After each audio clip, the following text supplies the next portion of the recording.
अध सूर्यसूक्तम्। ॐ नमो मित्रस्य वरुणश्च चक्षुषे महोदेवाय सद्भृतं सपर्यता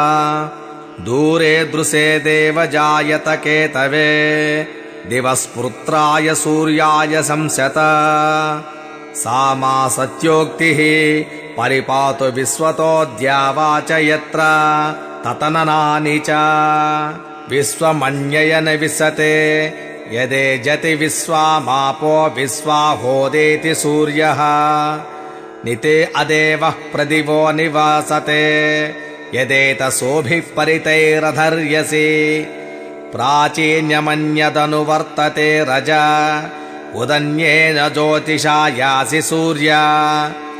येन सूर्या ज्योतिषा बाधसे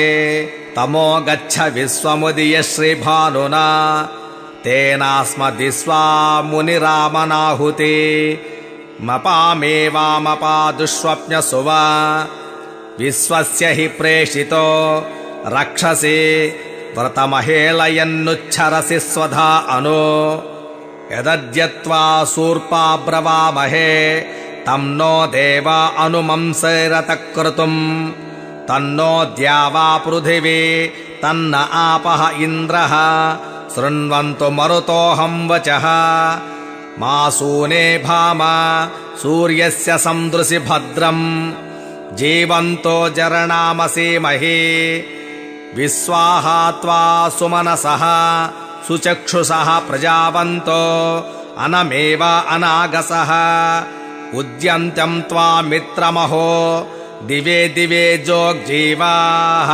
प्रतिपश्येम सूर्य महिर्ज्योतिर्बिभ्रतं त्वा विचक्षण भास्वन्तं चक्षुषे चक्षुषे मयः आरोहन्तं बृहतः पाजसस्परि वयं जीवाः प्रतिपश्येम सूर्य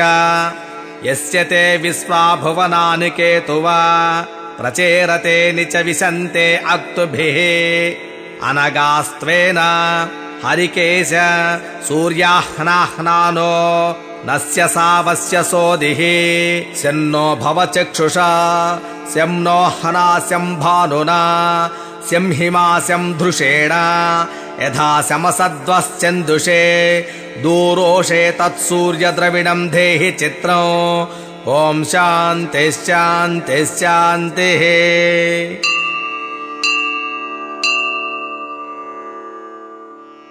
ॐ गणान्त्वा गणपतिगुं हवामहे कविं कवीनामुपमस्रवस्तमो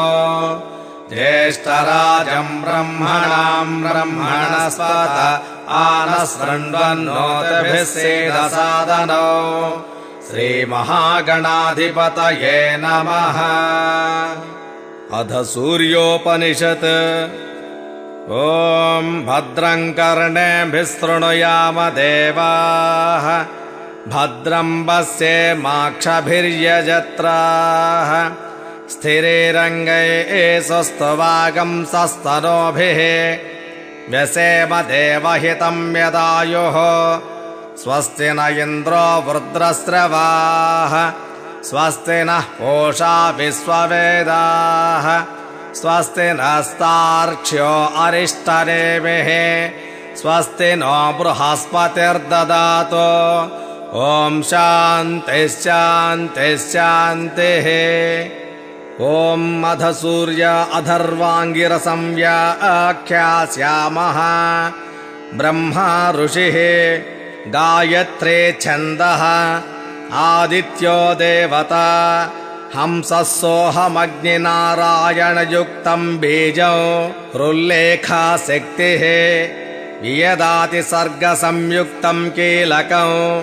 चतुर्विधपुरुषार्थसिद्ध्यर्थे विनियोगः षट्स्वरारूढेन बीजेन षडङ्गरक्ताम्बुजसंस्थितौ सप्तास्वरधिनं हिरण्यवर्णां चतुर्भुजौ पद्मद्वयाभयवरदहस्तं कालचक्रं प्रणेतारौ श्रीसूर्यनारायणय एवं वेद स वै ब्राह्मणः ॐ भूर्भुवः स्वः तत्सवितुर्वरेण्यं भर्गो देवस्य धीमहि धियो यो नः प्रचोदयात् सूर्य आत्मा जगतस्तष्टुषश्च सूर्याद्वये खल्विमानि भूतानि जायन्ते सूर्याद्यज्ञः पर्जन्यो नामात्मा नमस्ते आदित्य त्वमेव प्रत्यक्षं कर्म कर्तासि त्वमेव प्रत्यक्षं ब्रह्मासि त्वमेवं प्रत्यक्षं विष्णुरसि त्वमेवं प्रत्यक्षं रुद्रोऽसि त्वमेव प्रत्यक्षं मृगसि त्वमेव प्रत्यक्षं यजुरसि त्वमेव प्रत्यक्षं सामासि त्वमेव प्रत्यक्षमधर्वासि त्वमेव सर्वं छन्दोसि आदित्याद्वायुर्जायते आदित्या भूमिर्जायते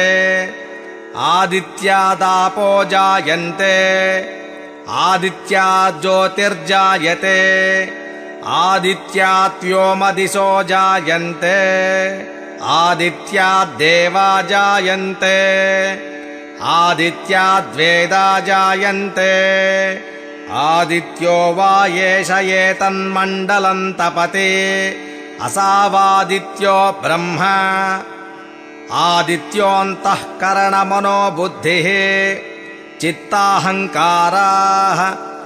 आदित्यो व्यासः समानो दासोपानः प्राणः आदित्यो वै श्रोत्रत्वक्षुरसनघ्राणाः आदित्यो वै वाक्पाणिपादपायुपस्थाः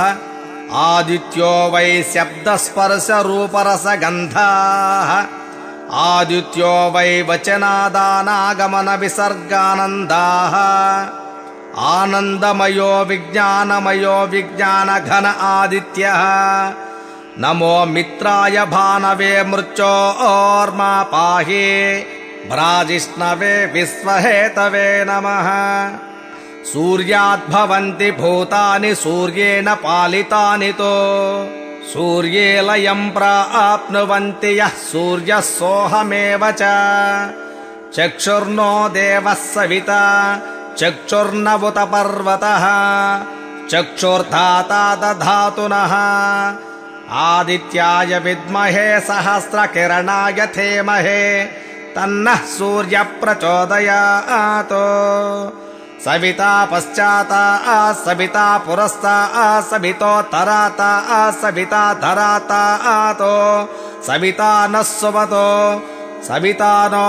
रासतां दीर्घमायुः ओमित्येकाक्षरं ब्रह्म गृणीरिति द्वे अक्षरे सूर्य इत्यक्षरद्वयम् आदित्य इति त्रीण्यक्षराणि एतस्यैव सूर्यास्याष्टाक्षरो मनुः यः सदा हरिहरर्जपति स वै ब्राह्मणो भवति